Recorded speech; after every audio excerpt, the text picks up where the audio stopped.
Saludos a todos. En la actividad anterior comenzamos el estudio del sistema nervioso central por las características morfofuncionales de la médula espinal, su porción filogenéticamente más antigua, derivada de la parte caudal del tubo neural y con una organización segmentaria.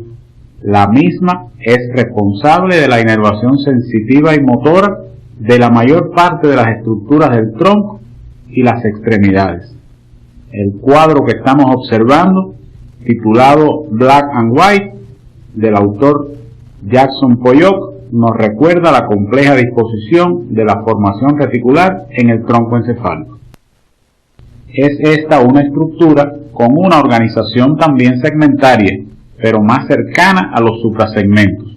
Deriva de las vesículas cerebrales posterior y media, donde las sustancias gris y blanca muestran una organización diferente, sin perder la continuidad morfofuncional con la médula espinal. El estudio de este contenido permitirá interpretar la organización morfofuncional de la sustancia gris y blanca en el tronco encefálico y las bases de su integración con el cerebelo, con lo cual se explica cómo se produce la transición desde las estructuras segmentarias a las suprasegmentarias. El tronco encefálico está situado en la fosa craneal posterior, por delante del cerebelo y por debajo del tálamo óptico. Esta segunda imagen corresponde a una pieza anatómica que permite observar el tronco encefálico cortado sagitalmente. En su constitución intervienen tres porciones: la médula oblongada, el puente y el mesencéfalo. Sus relaciones morfofuncionales con el cerebelo se establecen a través de tres pares de brazos de sustancia blanca: los pedúnculos cerebelares superiores, extendidos entre el cerebelo y el mesencéfalo; los pedúnculos cerebelares inferiores, entre el cerebelo y la médula oblongada; y los pedúnculos cerebelares medios como una continuación lateral del puente. En correspondencia con su desarrollo embriológico, a partir del cerebro medio y cerebro posterior, a este nivel la luz del tubo neural está representada por el acueducto mesencefálico y el cuarto ventrículo, que serán objeto de estudio posteriormente. En el aspecto externo del tronco encefálico se distingue una vista o superficie anterior y otra posterior. Al estudiar los aspectos referidos a su configuración externa, deberá tenerse en cuenta un ordenamiento por superficies y porciones, considerando que sus características externas son expresiones de estructuras internas asociadas a diferentes funciones. En la superficie anterior, sus porciones se encuentran bien delimitadas. La médula oblongada se separa de la médula espinal por un plano convencional que se traza por el borde inferior de la decruzación de las pirámides. El puente, a su vez, se encuentra delimitado de las estructuras vecinas por los surcos protuberanciales superior e inferior, y los pedúnculos cerebrales, que son la representación del mesencéfalo en la vista anterior, presentan como límite superior a las cintillas ópticas. En esta vista pueden apreciarse los orígenes aparentes de los nervios craneales, excepto el troclear, que aunque se ve aparecer lateralmente a los pedúnculos cerebrales, tiene su origen aparente en la cara posterior del mesencéfalo. En la vista posterior no es posible establecer una delimitación externa tan precisa entre sus partes. La parte inferior de la médula oblongada se continúa con la médula espinal, conservando un aspecto bastante semejante. Sin embargo, en su parte media, los funículos posteriores se abren y forman el triángulo inferior de la fosa romboidea. La cara posterior del puente constituye la parte superior o triángulo superior de la fosa romboidea. Las bases de ambos triángulos coinciden con las estrías medulares dispuestas transversalmente en la superficie. La fosa romboidea sirve de piso al cuarto ventrículo y en la misma se proyectan estructuras que forman relieves como el núcleo del nervio hipogloso, que forma el trígono del mismo nombre, y los núcleos vestibulares hacia los ángulos laterales, entre otros. En el estudio independiente deberá precisarse la proyección de los núcleos de sustancia gris en la fosa romboidea. La cara posterior del mesencéfalo está constituida por una lámina cuadrangular con 4 eminencias, los colículos mesencefálicos superiores e inferiores, donde se localizan centros subcorticales de la visión y la audición respectivamente. Se observa también el origen aparente del nervio troclear. Al estudiar los aspectos relativos a la estructura interna de esta parte del encéfalo y recordando los componentes de la sustancia gris y blanca, es importante tener en cuenta la organización de estas últimas, de manera que se puedan identificar semejanzas y diferencias con respecto a su disposición en la médula espinal. La sustancia gris en el tronco encefálico forma pequeños núcleos y columnas, muchos de los cuales son homólogos funcionalmente a los cuernos de la médula espinal. De ellos, una parte constituyen núcleos de origen o de relevo de las fibras motoras y sensitivas respectivamente de los nervios craneales, como lo fueron en la médula para los nervios espinales. Otros están vinculados a diferentes funciones y no directamente a los nervios craneales. En la imagen que se muestra puede verse la proyección de los núcleos motores. Hay 2 núcleos motores autónomos, los núcleos salivatorios superior e inferior, correspondientes a la porción autónoma de los nervios craneales séptimo y noveno respectivamente. Otros centros nerviosos autónomos importantes del tronco encefálico son el centro vasomotor, localizado en la formación reticular central, y el centro respiratorio, situado en la vecindad de estos núcleos y vinculado con las neuronas motoras del nervio frénico, y desde el punto de vista químico, con los cambios de la presión parcial de CO2 en la sangre fundamentalmente. Estos contenidos deberán profundizarse en su estudio independiente. En esta proyección se observan los núcleos sensitivos de los nervios trigémino, facial, vestíbulo-coclear, glosofaríngeo y vago. Ahora observamos de conjunto ambos tipos de núcleos de los nervios craneales. Los de color rojo son motores y los de color azul son sensitivos. En cada porción del tronco encefálico se encuentran núcleos de sustancia gris de carácter suprasegmentario, dentro de los que merecen destacarse el núcleo rojo y la sustancia negra en el mesencéfalo, los núcleos propios del puente y los núcleos olivares en la médula oblongada, que cumplen importantes funciones vinculadas a la motricidad involuntaria. Sobre estos y otros núcleos es importante ampliar la información utilizando las orientaciones del CD de la asignatura. En la sustancia blanca del tronco encefálico se localizan fibras nerviosas de 3 tipos.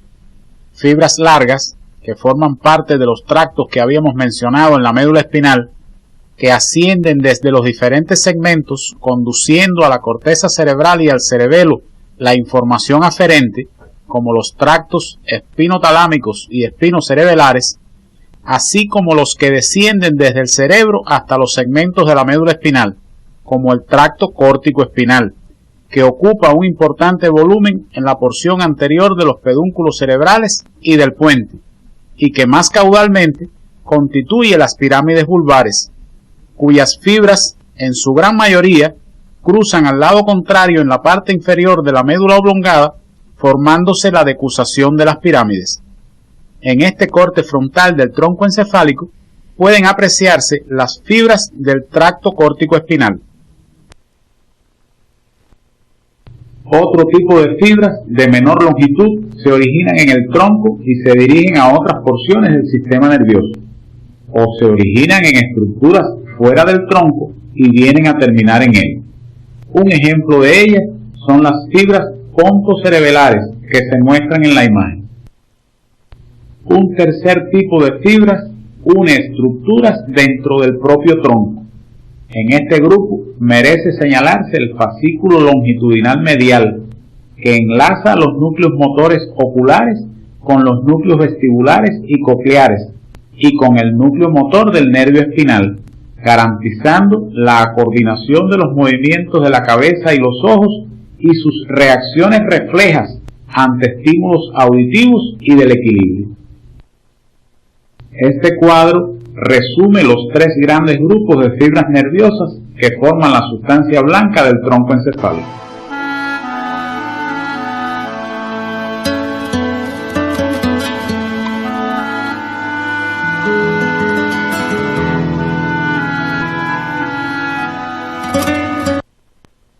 En la actualidad se dispone de técnicas diagnósticas imagenológicas como la resonancia magnética que nos permiten estudiar con gran fidelidad las características morfológicas del tronco encefálico e incluso de sus componentes estructurales, como se aprecia en la imagen que se muestra.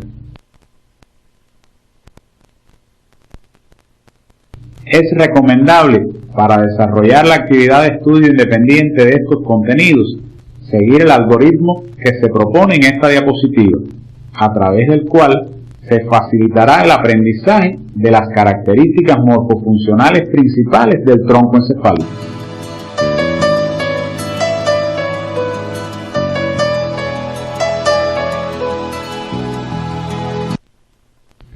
La formación reticular es una de las estructuras ubicadas en el tronco encefálico. Reviste gran importancia para el funcionamiento del sistema nervioso y en la práctica médica. Es una zona localizada en toda la extensión del mismo y que por la disposición de sus células en forma de retículo, con gran número de sinapsis y fibras nerviosas, se ha denominado de esa manera. Presenta conexiones aferentes y eferentes con otras regiones del sistema nervioso, participando en diversas funciones de integración somática y autónoma, entre las que podemos señalar control de la actividad motora somática, mecanismos del sueño y la vigilia, mecanismos de atención y orientación, control de la entrada aferente, control de la actividad respiratoria, control de la actividad gastrointestinal, control de la actividad cardiovascular. Estas funciones se abordarán de manera particular en cada uno de los temas correspondientes. No obstante, por su importancia, analizaremos su participación en el control del tono muscular. El tono muscular es la contracción permanente e involuntaria, de grado variable y carácter reflejo, encaminado a conservar una aptitud y a mantener dispuesto el músculo para una contracción voluntaria subsiguiente. Cuando el tono está disminuido, se habla de flacidez, y cuando está incrementado, de espasticidad.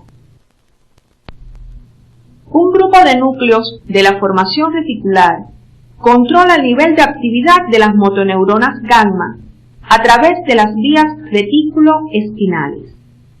A nivel del puente y extendiéndose hacia el mesencéfalo, hay núcleos a ambos lados de la línea media que ocupan una posición lateral y posterior, donde se originan los axones que forman el haz retículo-espinal medial, cuyo efecto funcional es excitador sobre las motoneuronas gamma, aumentando el tono muscular.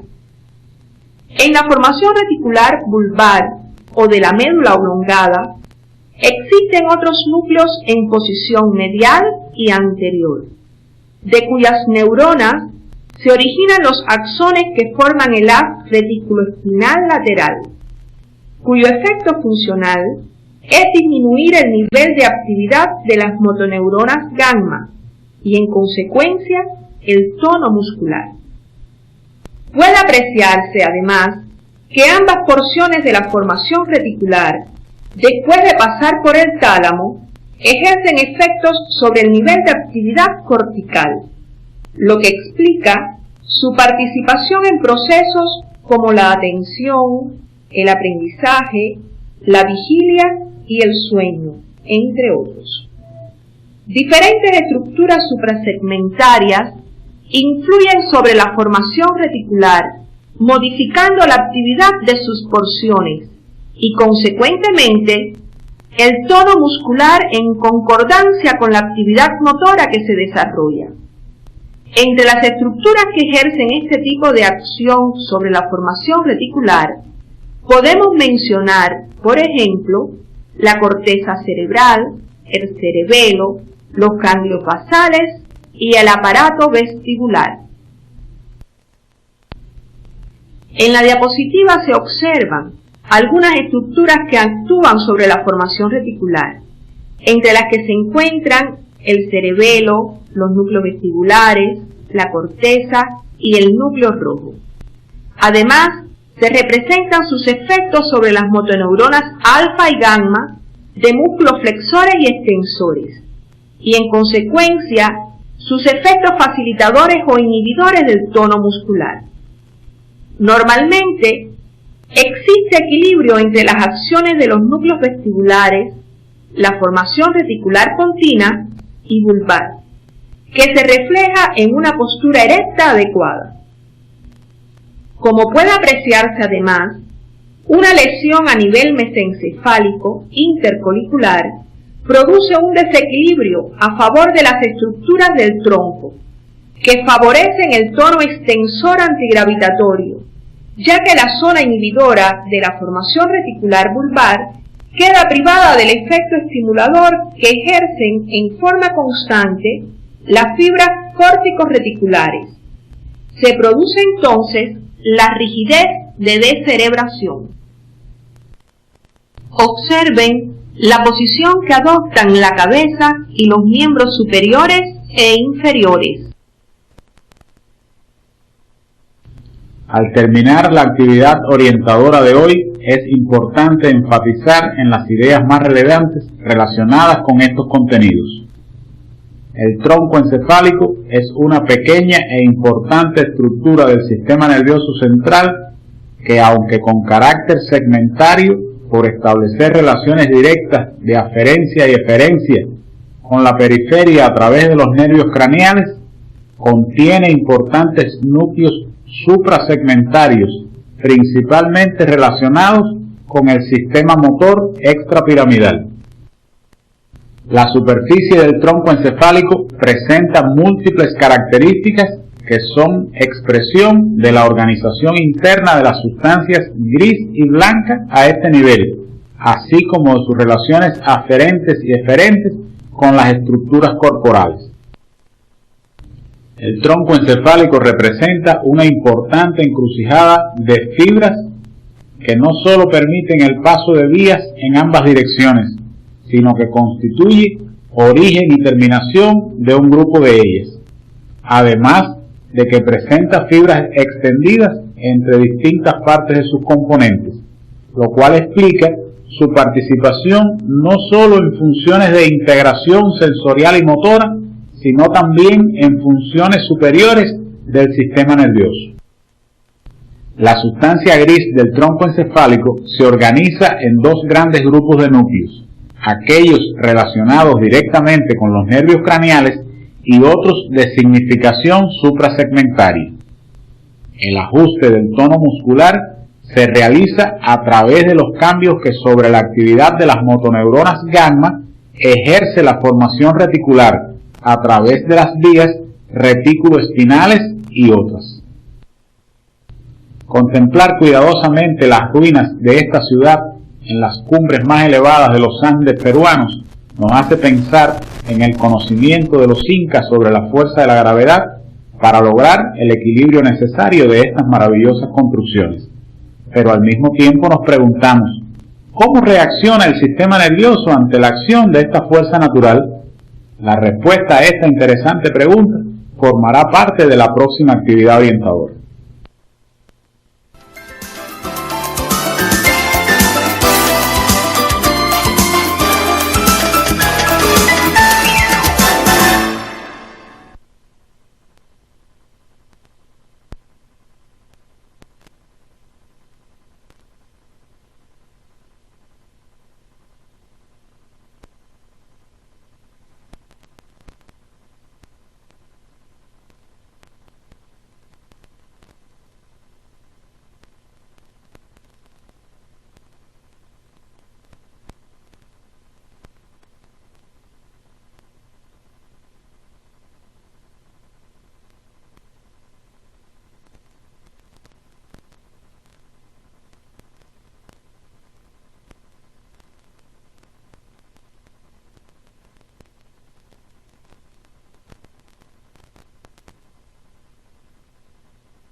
Saludos a todos los profesores y estudiantes. En la actividad anterior estudiamos las características morfofuncionales del tronco encefálico con énfasis particular en la formación reticular. Hoy vamos a continuar el estudio de las estructuras de la porción central del sistema nervioso, abordando un órgano filogenéticamente muy antiguo relacionado con el equilibrio corporal y que en consecuencia ha experimentado una importante transformación con el cambio de los animales del medio de vida acuático al terrestre. Nos referimos al cerebelo. La imagen que observamos, correspondiente a la reina de los Juegos Olímpicos de Montreal 1977, Nadia Comaneci, nos ilustra una posición que requiere de la coordinación de varios grupos musculares, en la cual el papel director del cerebelo resulta relevante. El estudio de estos contenidos les permitirá explicar las características morfofuncionales del cerebelo que garantizan su integración con el resto de las estructuras del sistema nervioso y en particular su participación en el mantenimiento del tono, la coordinación de la actividad muscular y el equilibrio corporal, funciones esenciales en la interacción hombre-medio, lo que también les permitirá interpretar las principales manifestaciones de sus lesiones. El cerebelo es el órgano que ocupa el segundo lugar en volumen dentro del telencéfalo. Deriva del metencéfalo y está situado en la fosa craneal posterior, dorsal al tronco encefálico y debajo de los lóbulos occipitales del cerebro. Se encuentra unido al resto de las estructuras encefálicas por medio de los pedúnculos cerebelares, lo que permite su interacción con las estructuras segmentarias y suprasegmentarias. En la imagen que están observando, correspondiente a un corte sagital de la extremidad craneal de 2 embriones humanos de 7ª y 8ª semanas, pueden apreciar cómo se produce a un ritmo rápido su incremento de volumen para ir cubriendo la parte posterior de la cavidad del cuarto ventrículo. Este órgano evolucionó filogenéticamente, transitando por los estadios de arquicerebelo, paleocerebelo y neocerebelo. En estas etapas desempeñaron un importante papel los estímulos de los receptores vestibulares y propioceptivos. Es ligeramente aplanado de arriba a abajo, por lo que presenta 2 caras, superior e inferior, y un borde romo que las separa. Al corte, la disposición de las sustancias blanca y gris ofrece un aspecto arbóreo. Su forma es aproximadamente ovalada y en su constitución se distinguen 3 grandes porciones: una central, el vermis, y 2 laterales, los hemisferios. Su superficie presenta numerosos giros finos denominados folios, los que se encuentran separados por surcos de profundidad variable. Los surcos más profundos delimitan áreas extensas denominadas lóbulos.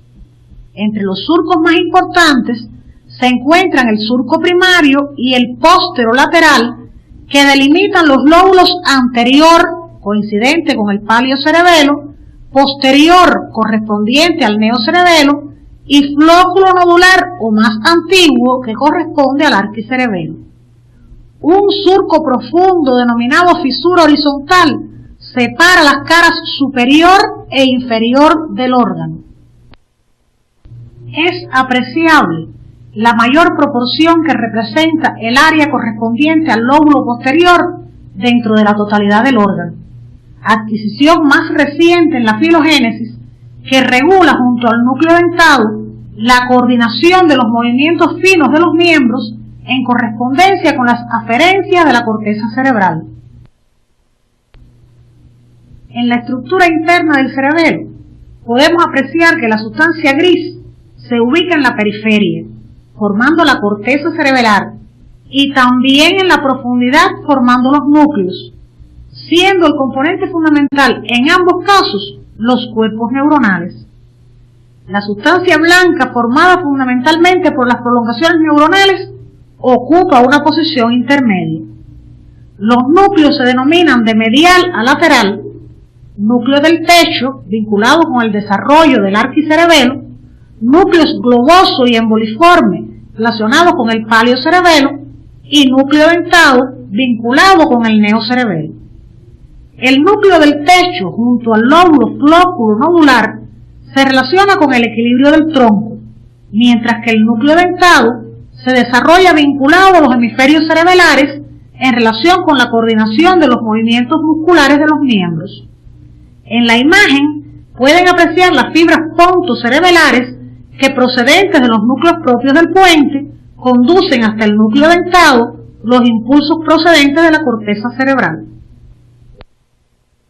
La imagen de un corte frontal del encéfalo, obtenida por resonancia magnética, nos permite distinguir con gran nitidez los aspectos señalados en la anatomía del cerebelo.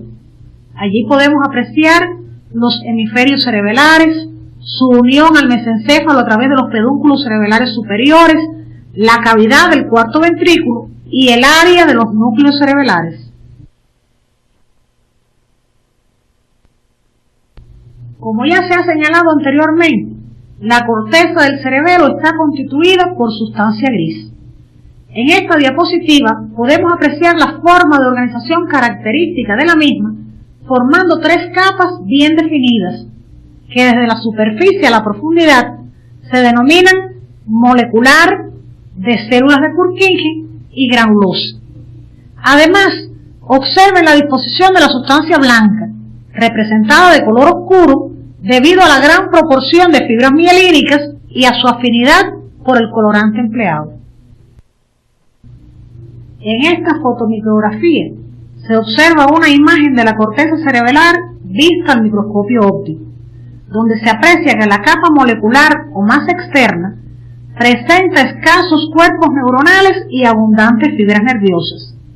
La capa media o de células de Purkinje está formada por una hilera de estas células, y la más interna o capa granulosa tiene abundantes cuerpos neuronales de pequeño tamaño llamados gránulos del cerebelo. En esta última se encuentran estructuras especializadas llamadas glomérulos cerebelares, donde se establecen sinapsis de gran complejidad estructural. En las orientaciones para el estudio del tema que aparecen en su CD, pueden profundizar en esta importante estructura del cerebelo. En la capa media, como ya vimos anteriormente, es característica la presencia de las células de Purkinje, las que son típicas de este órgano y las pueden observar en la imagen. Como pueden apreciar, ellas tienen gran tamaño y aspecto piriforme, con dendritas arborizadas hacia la capa molecular. Sus axones constituyen la única vía eferente de la corteza del cerebelo. La imagen que están observando representa un corte longitudinal de un folio cerebelar, en la que se puede ver la distribución de las células en cada una de las capas de la corteza cerebelar. Específicamente se señalan las estrelladas en la capa molecular, las células de Purkinje en la capa media y las células granulosas en la capa del mismo nombre. Deben profundizar en la situación y características morfofuncionales de cada uno de los tipos celulares, siguiendo las orientaciones que aparecen en su CD. Un aspecto importante de la estructura del cerebelo es su mieloarquitectura, o sea, la disposición de las fibras blancas. Se distinguen en el órgano dos tipos de aferencia, una directa, a través de las fibras trepadoras que ascienden hasta la capa molecular en íntima asociación con las células de Purkinje, y una indirecta, a través de las fibras musgosas que hacen sinapsis con las células de los gránulos y que permiten una transmisión mucho más amplia de los impulsos.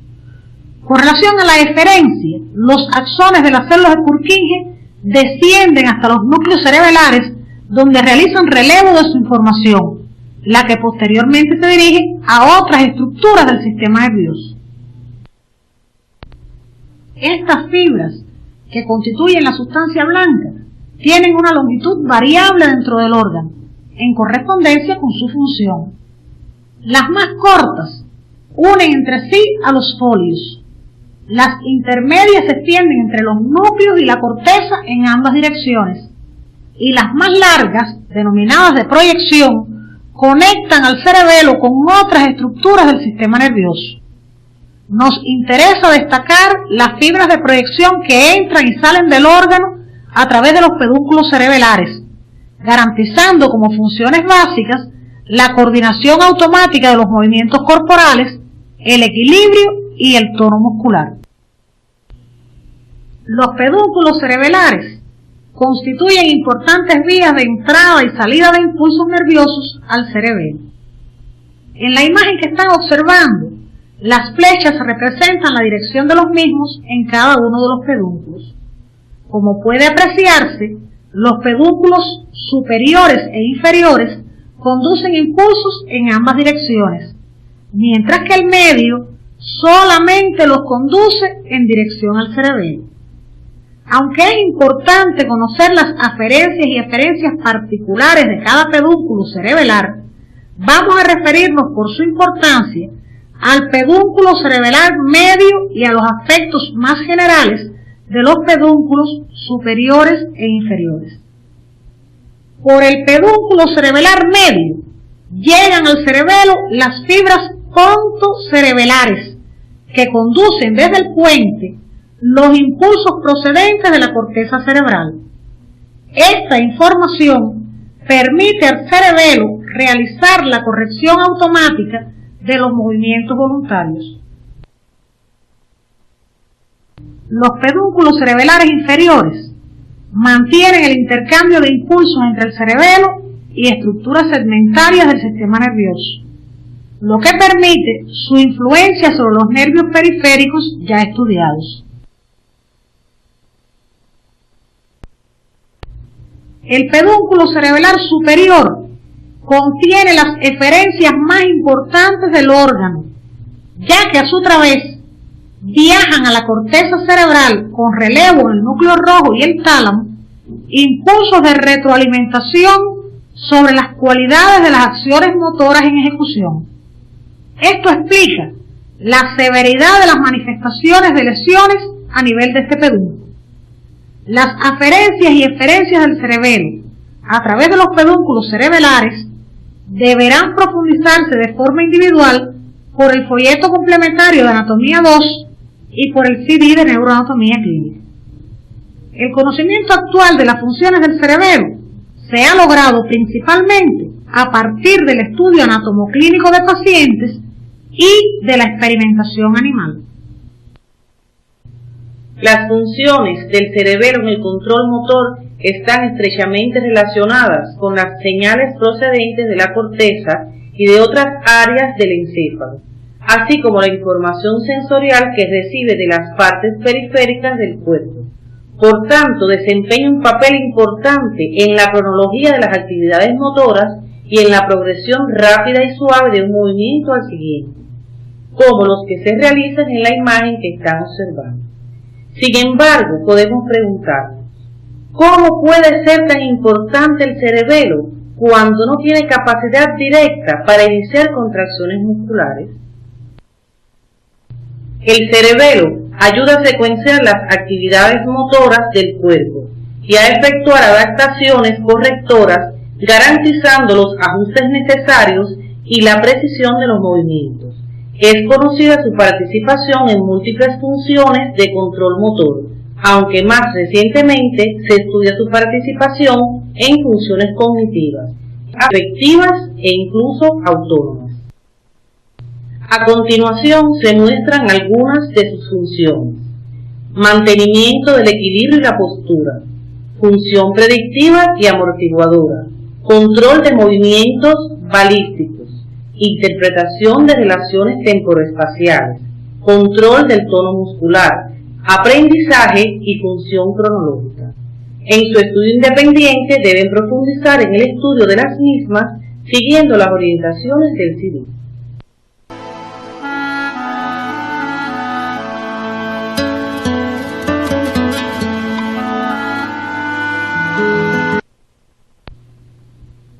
Después de resumidas sus funciones, Analizaremos algunas manifestaciones por lesión de este órgano.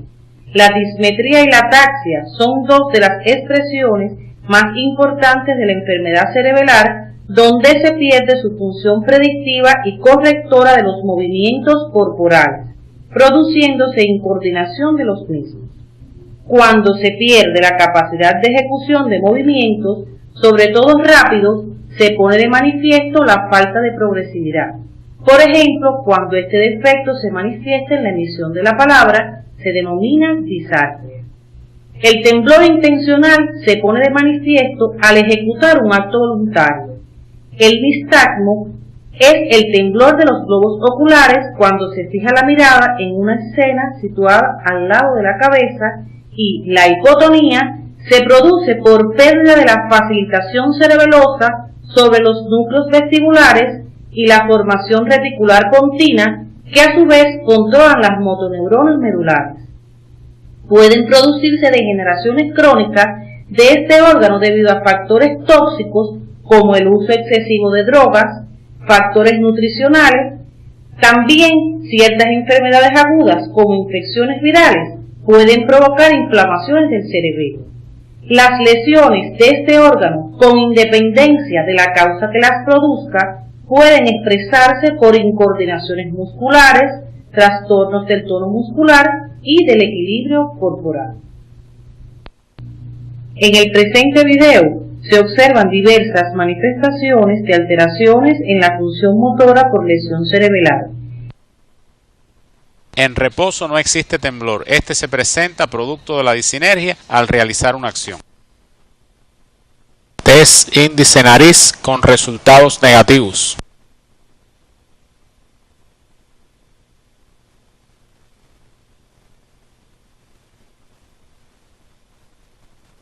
En el lado afectado, el intento de tocarse la punta de la nariz se acompaña de temblor intencional de la mano al acercarse al objetivo.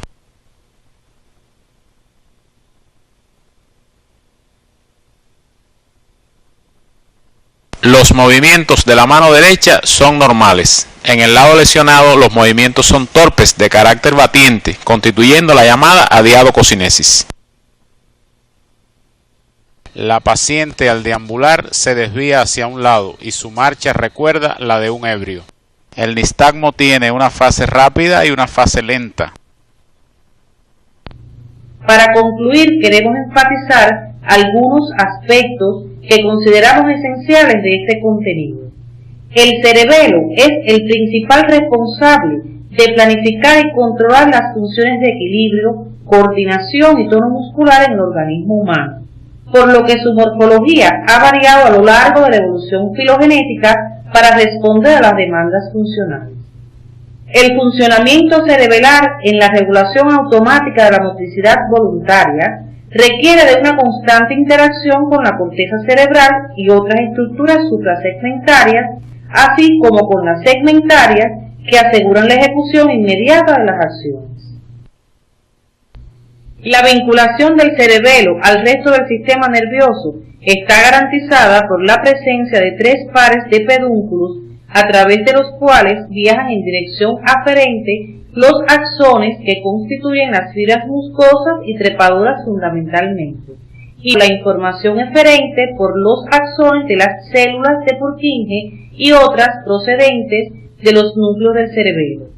La sustancia gris del cerebelo se organiza en la superficie, donde forma la corteza constituida por 3 capas de células con características morfofuncionales particulares, y en el centro, formando los núcleos con especialización funcional y vinculación topográfica bien determinadas. En esta actividad hemos orientado el estudio del cerebelo, importante estructura en la adaptación del hombre al medio. Se han estudiado tanto los aspectos esenciales de su morfología externa e interna a niveles macro y microscópicos como las funciones del mismo. Para su correcta comprensión debes precisar en tu estudio independiente las orientaciones que aparecen en el CD de la asignatura y apoyarte en el CD de neuroanatomía clínica para comprender las manifestaciones clínicas de sus lesiones. La observación atenta de esta fotografía nos traslada mentalmente a un ambiente de bajas temperaturas, donde el organismo humano desencadenaría complejos mecanismos reguladores que tienen su localización en distintas estructuras del diencéfalo, cuyas características morfofuncionales serán estudiadas en la próxima actividad.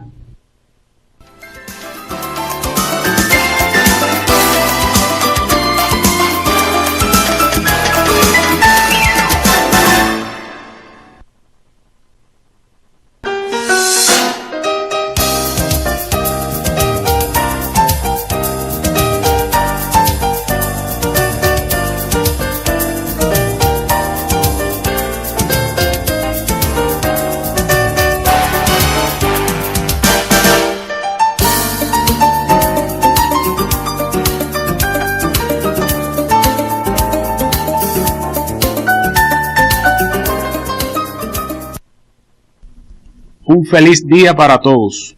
En la actividad orientadora anterior estudiamos las características morfofuncionales del cerebelo.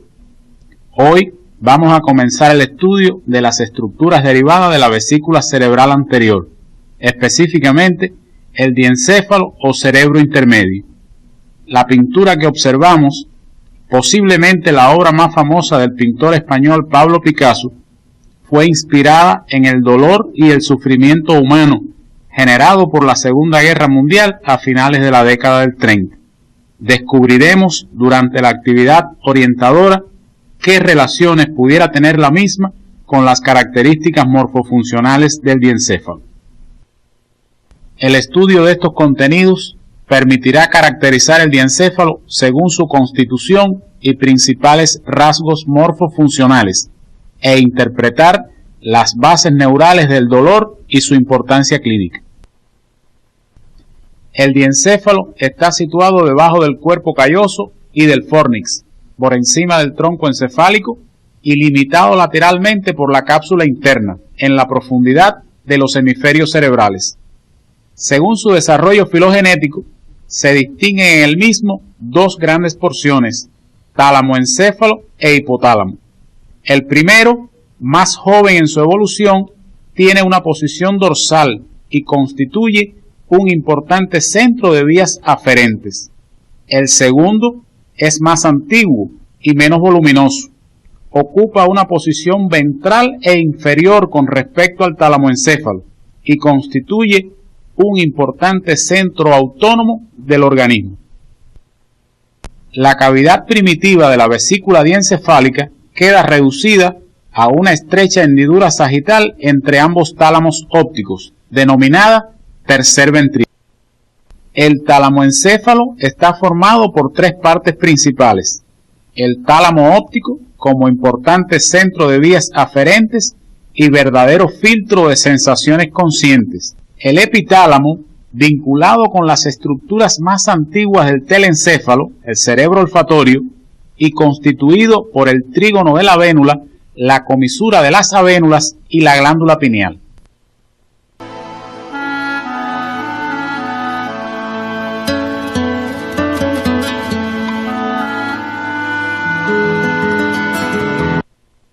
Y el metatálamo, donde se localizan centros subcorticales de la audición y de la visión.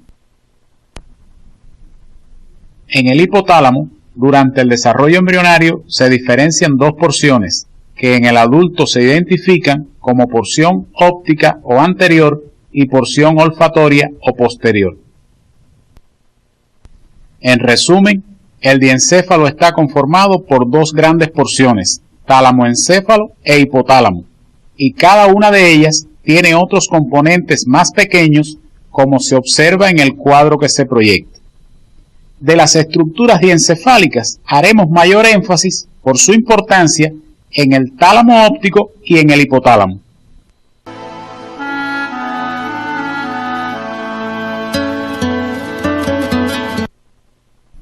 El tálamo óptico está formado por dos acúmulos ovoideos de sustancia gris situados a ambos lados del tercer ventrículo, unidos por un pequeño puente llamado adhesión intertalámica.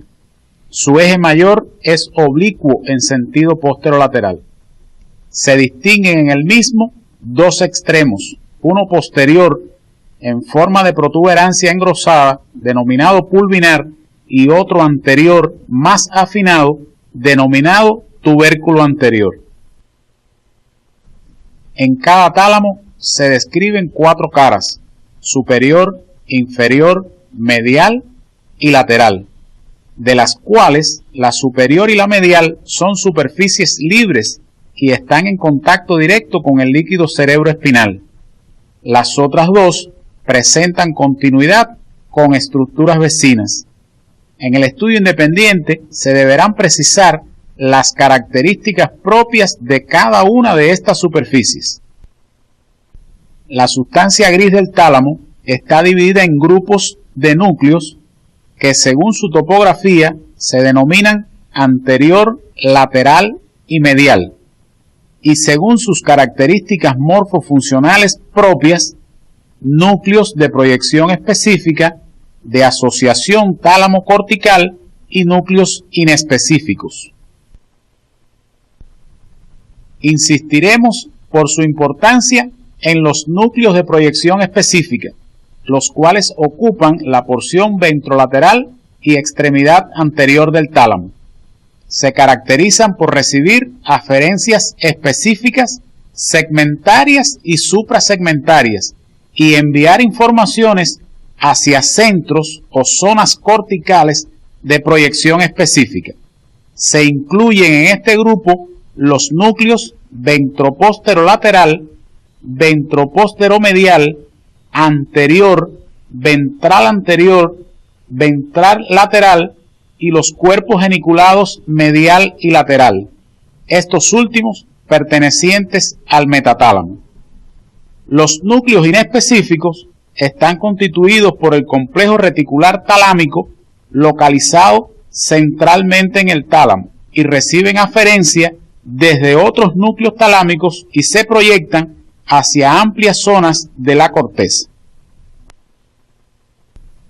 En esta diapositiva se representan en su parte inferior los núcleos de proyección específica del tálamo y en su parte superior las áreas de la corteza cerebral a las cuales proyectan la información. Observen que se mantiene un código de colores para reconocer en la corteza cerebral el lugar de proyección de cada núcleo. Un ejemplo representativo es el núcleo ventroposterolateral, que recibe las aferencias desde distintos niveles del cuerpo con impulsos nerviosos de dolor, temperatura, presión y propioceptividad, los que después son enviados a la corteza cerebral del lóbulo parietal, específicamente a los giros postcentral y parietal superior. Es importante precisar su situación topográfica particular, así como las aferencias y eferencias de los distintos núcleos de proyección específica según se orienta en el CD de la asignatura. Uno de los aspectos morfofuncionales más relevantes del tálamo óptico, desde el punto de vista médico, está relacionado con la sensibilidad dolorosa. El dolor, sus causas y los métodos para evitarlo y aliviarlo siempre han constituido un problema vital del ser humano y es el principal síntoma que obliga al paciente a acudir al médico. Aunque es fácilmente identificado y reconocido como manifestación subjetiva relacionada con daño posible o real a la integridad de los tejidos, el dolor es una sensación compleja que por su alto valor biológico se acompaña de manifestaciones emocionales, autónomas y conductuales, que además está influido por aspectos sociales y culturales. Existen varios criterios no excluyentes para clasificar el dolor.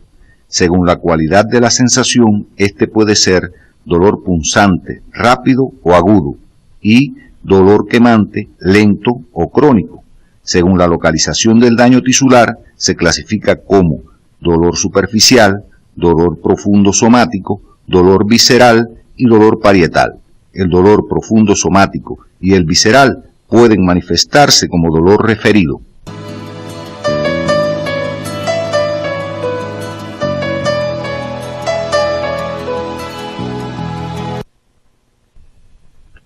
La información que da lugar a la sensación de dolor parte de los receptores y viaja a través de la primera neurona de la vía que se localiza en el ganglio espinal correspondiente, penetrando a la médula por el cuerno posterior. La información que dará lugar a la sensación de dolor rápido o agudo viaja por fibras de tipo A delta, mientras que la información que da lugar al dolor crónico viaja a través de fibras lentas de tipo C. Ambos tipos de fibras viajan juntas en su recorrido ascendente.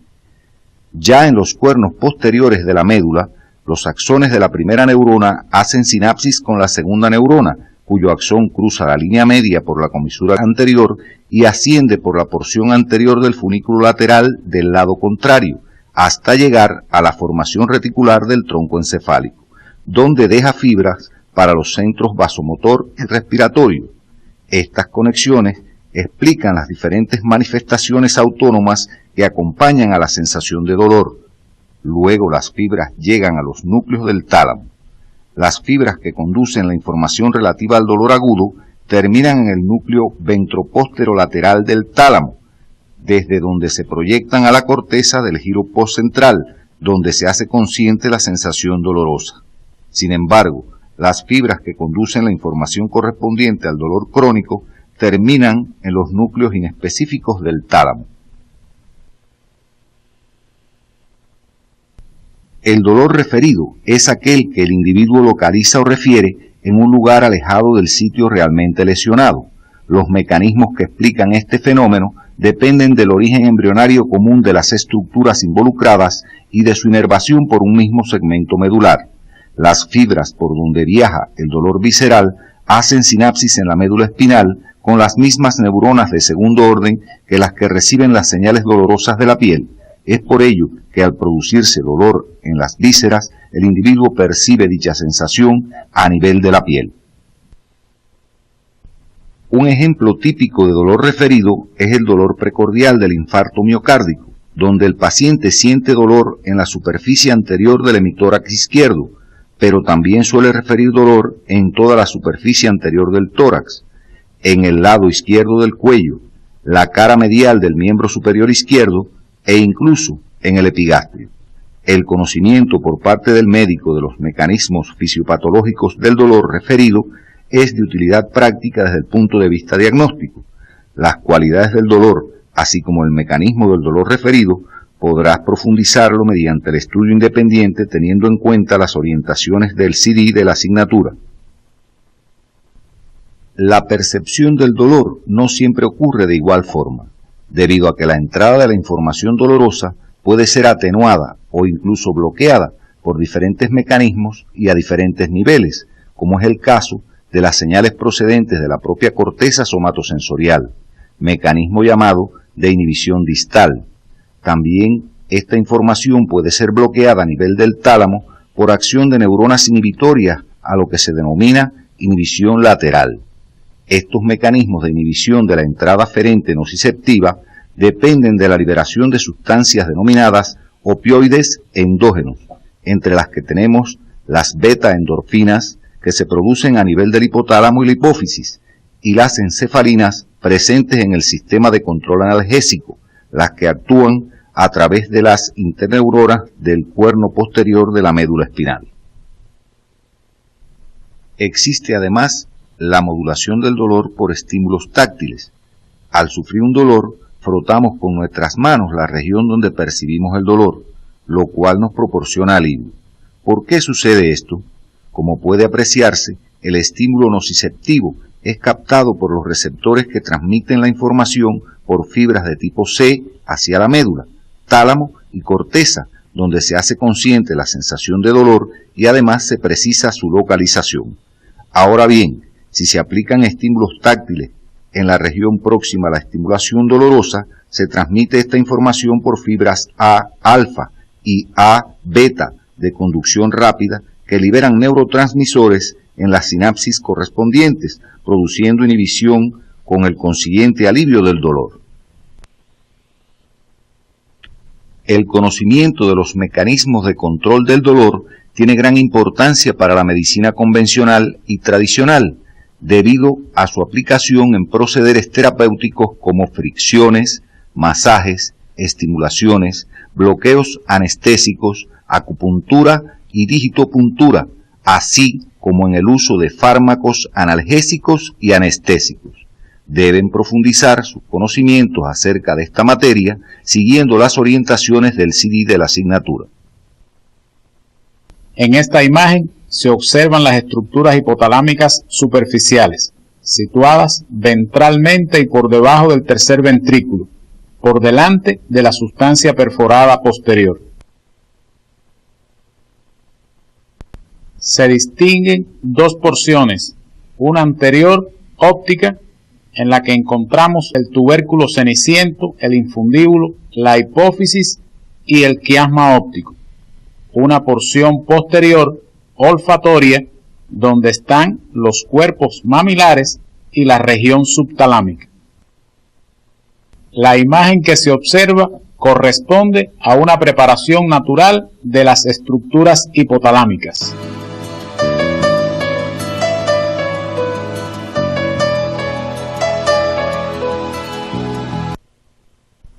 El hipotálamo posee una población neuronal muy variada y abundante.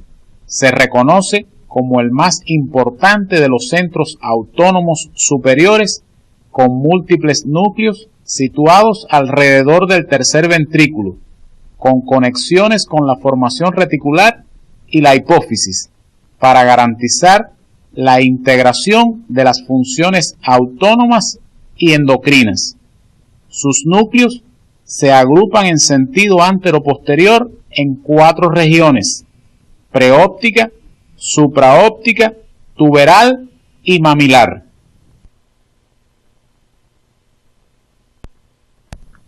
En la región tuberal se encuentran los núcleos de los centros autónomos superiores, que influyen particularmente en el metabolismo y la termorregulación.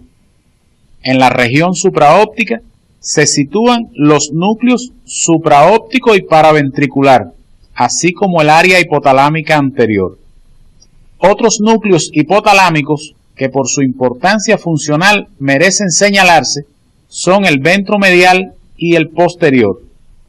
Estos contenidos son muy importantes, por lo que deben profundizar en su estudio independiente por el CD de Neuroanatomía Clínica y por el folleto complementario de Sistema Nervioso Autónomo. Después de analizar la estructura del hipotálamo, estamos en condiciones de abordar sus funciones, las cuales resultan esenciales para la supervivencia del organismo. Al integrar aferencias externas e internas y generar respuestas autónomas, endocrinas y conductuales. Entre las múltiples funciones del hipotálamo se destacan las que tienen que ver con el control de mecanismos homeostáticos, el control de las emociones y la conducta instintiva, la regulación de los ritmos biológicos y la reproducción, entre otras. A continuación, resumimos estas funciones: control de la sed y el equilibrio hídrico, control del apetito y el peso corporal, regulación de la temperatura, participa en los mecanismos del parto y la lactancia, control de reacciones emocionales, control de los ritmos biológicos, control del sueño y la vigilia, control de la conducta sexual y control del sistema endocrino. Esta última función será estudiada en detalles en la Morfofisiología 3.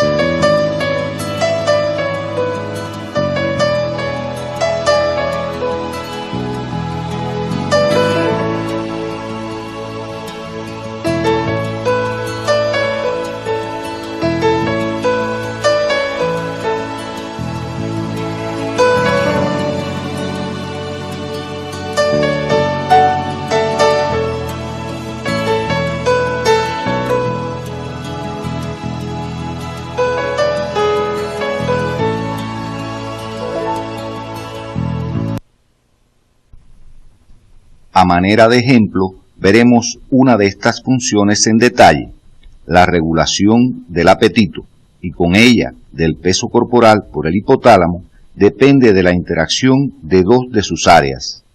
El núcleo ventromedial, conocido como centro de la saciedad, y los núcleos hipotalámicos laterales conocidos como centro del hambre. Su estimulación induce la ingestión de alimentos y su destrucción provoca pérdida del apetito o anorexia grave. Por otra parte, las lesiones del centro de la saciedad causan un aumento del apetito o hiperfagia. Estos centros también están vinculados con la ingestión de alimentos en situaciones emergentes en las que la glicemia cae drásticamente. Se ha planteado que la acción de los centros de la saciedad parece estar gobernada por la presencia de células glucorreceptoras cuya activación depende de los niveles de glucosa en sangre. Otros factores involucrados son la temperatura corporal, la acción de los alimentos sobre el tubo digestivo y la distensión gástrica, entre otros. A todos ellos se les deben añadir los factores de origen psicológico, culturales, ambientales y las experiencias personales. Las estructuras diencefálicas, al igual que en otras porciones del sistema nervioso central, pueden ser estudiadas a través de la resonancia magnética nuclear. Las imágenes que están observando sirven de ejemplo a tal afirmación.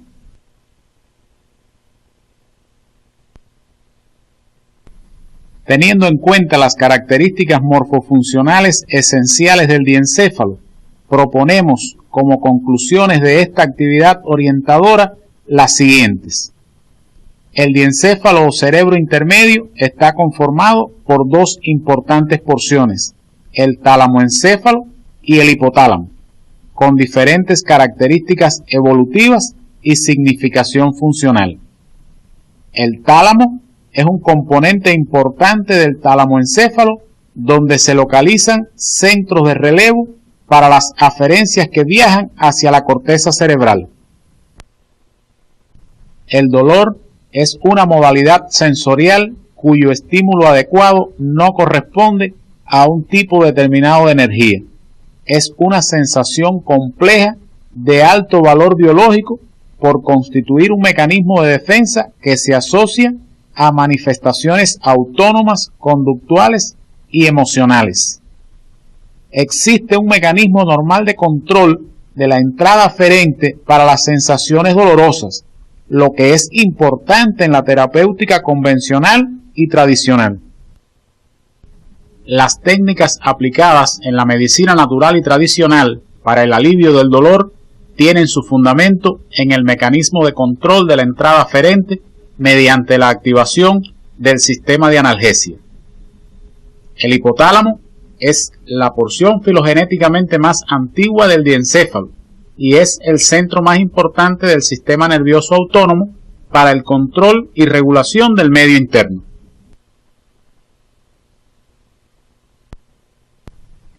En la actividad de hoy hemos podido apreciar la disposición de los principales centros diencefálicos.